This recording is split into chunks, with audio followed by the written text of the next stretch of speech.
The Book of Mormon tells the story of three groups of people who sailed from the Middle East to America. The first group was the Jaredites, who left the Middle East during the time of the biblical Tower of Babel, sometime in the 3rd millennium BC, which makes them the very first inhabitants of North America. The Jaredites crossed the ocean in 8 small wooden barges, bringing with them animals and seeds to start a new life in the land of promise. They grew into a civilization that numbered in the millions and lasted for about 1,500 years. But they destroyed themselves through war, leaving only a single survivor, Coriantumr, who lived to see the coming of the next group of people. Around 600 BC, when Jerusalem was oppressed by the Babylonians, 2 separate groups of Israelites crossed the Atlantic, the followers of Lehi and of Molech. Although never named in the Bible, Molech is supposedly one of the sons of the biblical king Zedekiah, the last king of Judah who was dethroned by the Babylonians. And although the Bible states no less than 3 times that Zedekiah's sons were killed before his eyes, the Book of Mormon claims that this one son escaped to North America. The prophet Lehi and his people also left to escape the pending destruction of Jerusalem.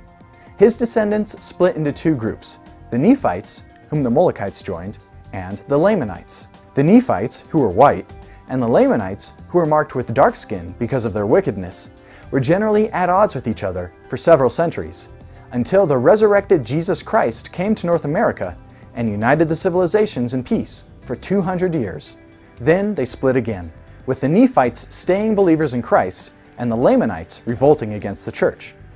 The Lamanites eventually wiped out the Nephites in about 400 AD, leaving a single survivor, Moroni, who would bury their history on the golden plates and later come back as an angel to tell Joseph Smith about them.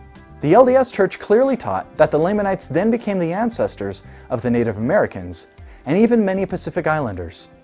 This presents a problem because the DNA evidence has conclusively proved that these people groups have no Israelite ancestry.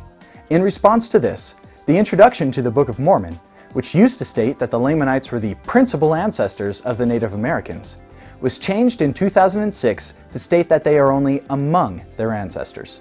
Another issue is the complete lack of any archaeological evidence that these large civilizations described in the Book of Mormon even existed at all.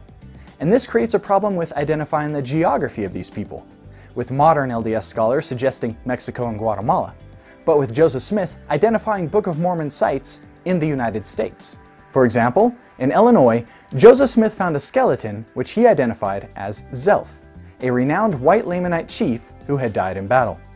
The Book of Mormon's story is certainly incredible, and there's more to explore on it at ldsvideo.org.